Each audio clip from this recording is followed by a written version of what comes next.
to, so Knox Heritage wants to check into its Twitter feed. So you go home, and so this is a time slice of right now what is happening on who's posting. So these are people that I follow through Knox Heritage. YWCA Knoxville, Bronx Museum, New Yorkology, Clean for Green. I have a lot of green stuff on here too. Oh, look, there's the East Tennessee Preservation Alliance. I'm on the screen again. Oh, there's Kim Trent. So it's not meant to be a totally comprehensive, you don't want to, if you haven't checked your Twitter account in 3 days, you don't want to go back 3 days and check from there all the way to the present. Think of it as a slice of time right now. Okay. Can you say something about the list? I'm not sure I really understand that. Can you have, like, if you wanted an architecture list, is that how that works? Yes. Segregate your followers? Right. The more followers that you have, the harder it is to sift through and say, I really only care right now about people that are interested in architecture. So you can create a list of all of the people that you follow that has to do with architecture. You can call it architecture, and you put them on that list. And then Knox Heritage doesn't have any lists created, but we are being followed or listed by all these other organizations. So people that are interested in Knoxville or interested in planning, interested in East Tennessee. So they put us in these groups. It just helps you sort of fine-tune what you're looking at instead of looking at a huge feed. Some people follow thousands and thousands of Twitter, and it's hard to sift through what you want to read about at that moment. Other times you want to just have sort of a hodgepodge of what's going on. Something else that's interesting about lists too is you can actually follow a list. So instead of following 27 different accounts, maybe you just want to follow that list, and that list will also show up in your feed of those people. Does that make sense? So instead of you following all of them independently, you can follow them kind of in one easy fell swoop. So say you're just looking on Twitter and you want to learn about heritage planning. Well, there's this list right here of heritage planning people. Well, so all of a sudden you can, if you like the content that's essentially being curated there, you can say, oh, I want to follow that, and you'll start to receive that. I personally don't find lists really all that helpful because they're not as tied into your kind of day-to-day. Like I've got feeds they're essentially filters, and they can be helpful if that's all you want to see. But for me, I use Twitter in real time for the most part, so a list isn't quite as effective. Another way that I use Knox Heritage's feed is that I almost always link back to my website. Because remember, you only have 140 characters to say what you want to say. And so I will, if you go to my profile, which actually shows Knox Heritage's latest posts. So this third one, Join Us for Lost and Found, I actually link back to our website, which has the full release and a way to buy tickets. So it immediately takes us to somewhere that's got a little bit more information. So Twitter is so popular with bloggers. If it's a key marketing tool for bloggers, they write a new post, send a message to Twitter to announce the post with a link back to the blog. You can set up your tweets to go to your Facebook page too. Correct. Yes. Yes. You can go vice versa. Yeah. Vice versa. Either way you want. It is kind of confusing though, because I tweet a lot about lots of different things. And there are lots of people on Facebook that do not like. If there's a hashtag. Like this one right here. Green is the new black. It's a hashtag.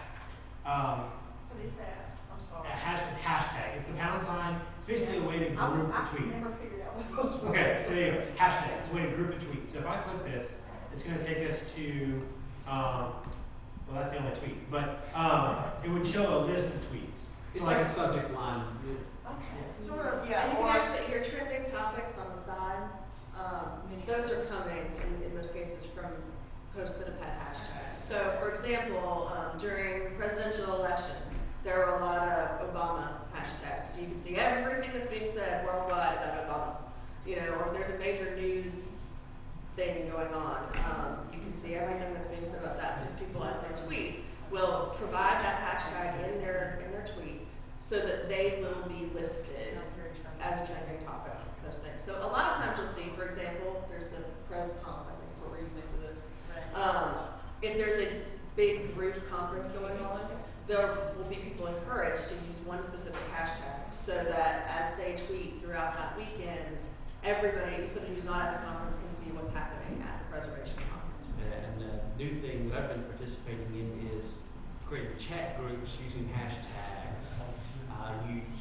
Like tourism chats, one's just started, becoming very popular, and you follow the hashtag tourism chat at a specific day and time, and you have a conversation with people that you're not following, they're not following you, but for a moment in time, using that hashtag, you can have a conversation on a particular topic, and it's been a great new use of Twitter lately. When we announce our Fragile 15, which is our list of endangered places every year, I would promote it upcoming and say, okay, tomorrow at 11, we're going to announce our Fragile 15. You know, tune into Twitter, but if you can't, then just check back for this tag, which, was KHF15, and so people could come back later and see all the tweets that were sorted by that particular marker. Just as a way to, or again, the preservation conference, I'm sure, in Austin will use, they'll have an official tag, and they'll encourage everyone who's talking about the conference to make sure that they include that tag in their posts, so that you can type that tag in, and then people from all over the conference will be chatting about things.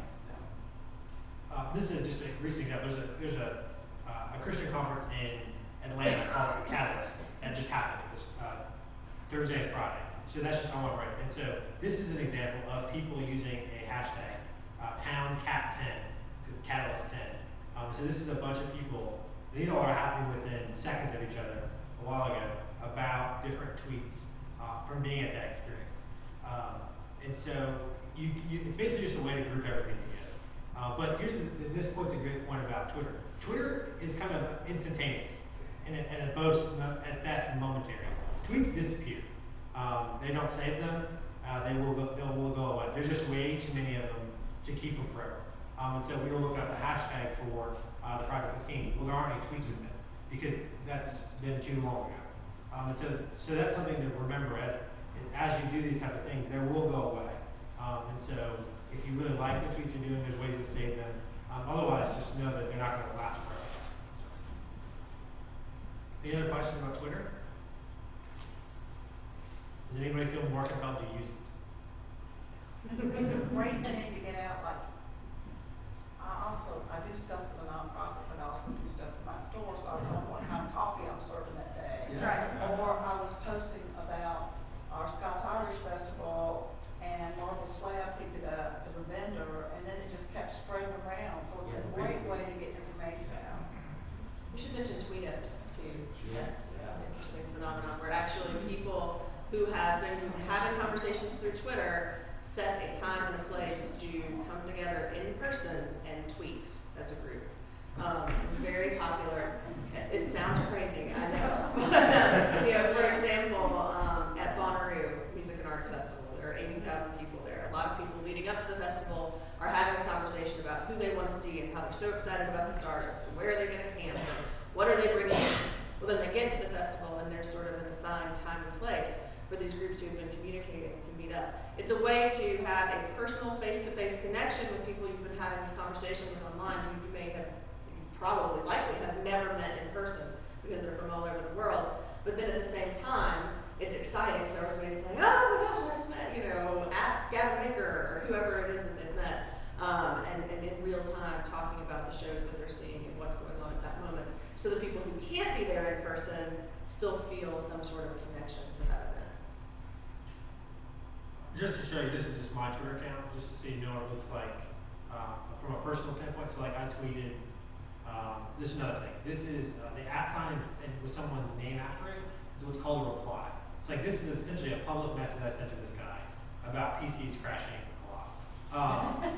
Because I'm that guy. And so there's all kinds of things that are happening. So like these tweets are actually happening during John's chat earlier on Market Square. So like Market Square's farm market was voted as one of the best farmers markets in the country. So I'm kind of like live tweeting that while also thinking about Google and talking to this guy over here. So like everything kind of gets mixed together. And I tweet a lot. I tweet probably 8,500 tweets almost, which is kind of ridiculous, really. But sure, I follow a lot of people, but that's because it's been a communication and connection mechanism for me in Knoxville, because it's very democratizing. People will connect with you because you're united on this front that you're on Twitter. You know, brands like locally in Market Square, if you tweet that they're there, they may respond and say, hey, thanks for coming in. Well, that's just an invitation to create a relationship. Actually, I'm in the middle of a real estate transaction, and a fellow from Knoxville that we've been following each other on Twitter, we share a lot of interest, and turns out he's a real estate agent, and we met in person and signed a deal with him.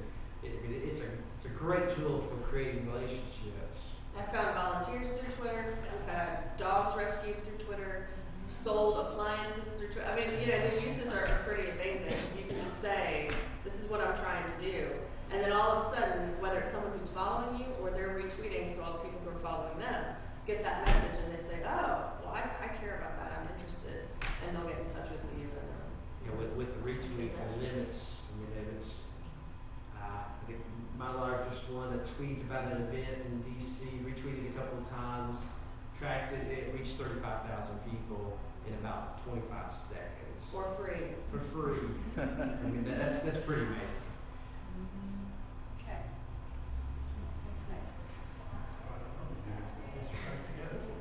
Okay, I do not have a blog, so some of you folks who have blogs, talk about them. Well, you know, before the word blog was in existence, they called them online journals, and I started one in 1996. You know, they've run the gamut of being a personal thing. I mean, there are plenty of people who have personal blogs who are just talking about raising a child, to businesses who are using them to talk about promotions. And actually, I think, I mean, you all have great blogs, so you're probably the best person to talk about this. Yes, blogging essentially is a long form way of being able to say what you want. So one of the principles of my firm, which is Moxley Carmichael, Cynthia Moxley has a blog called The Blue Streak, which is essentially a chronicle of everything she does with her friends. And it's very which is kind of amazing. It's very well read. People love reading The Blue Streak. They love having their pictures taken and ending up in The Blue Streak because it gets a lot of traffic. People read it. And she writes in a very unbiased, well, her biased point of view. It's not really reflective of our clients at all. It's very much, hey, I did this thing. It's like she talks about the summer suppers all the time. And she'll do it. She goes to the summer supper, and 24 hours later, here's pictures and her experience. If she thought it was bad, she's going to say it was bad. And it almost feels like a little mini social column. You know, if you think about your newspaper social column, who came to this party and what happened. Cynthia's doing that on an almost daily basis about all the parties she's attended, special events she's attended. And it's really fun because you feel like, oh, I got what I'm saying because Cynthia put my picture in her blog. You know. And the thing about blogging for companies or organizations, it allows you to put a face on your organization. So for all intents and purposes, most brands lack personality. They have them, but it's not personified by anything. Well, a blog allows you that chance to kind of talk in a way that you think your customers would care about, or for you just to kind of show those kind of idiosyncrasies you have. So maybe as a company organization, every Friday you guys listen to a certain artist. So it's like, I can't think of a good artist off the top of my head. China would be awesome at helping me. But think of Black Lily. the Black Lily. So say every Friday your office listens to the Black Lily. Well, that may not matter to